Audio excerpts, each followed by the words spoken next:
Bakit? Sino pa bang gagawa nito na may galit sa akin? Tingin mo gagawa ko para sirain yung mga pinaghirapan ko? Malay ko ba? Baka dahil sa galit mo, style mo lang magkunwaring okay ka, pero pagkatapos ng lahat, ipagbabasag mo lahat. Hindi galit akong galit. Pero wala akong rason para sirain yung mga pinaghirapan ko. Dahil gusto ko na matapos tong lecheng proyektong to para hindi na kita makita. Huwag kang mag-alala, Ilino. Pagkatapos ng lahat na to, hindi mo na ako makikita.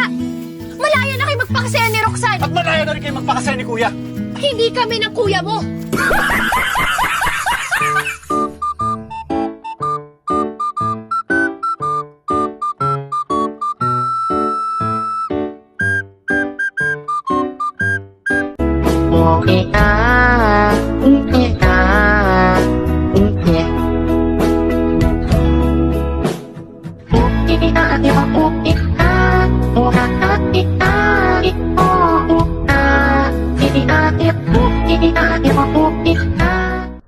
Yun.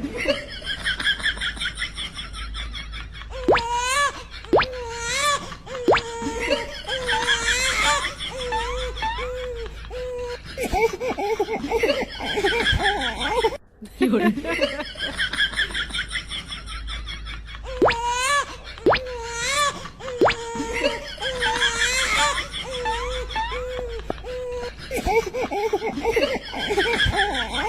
Yun.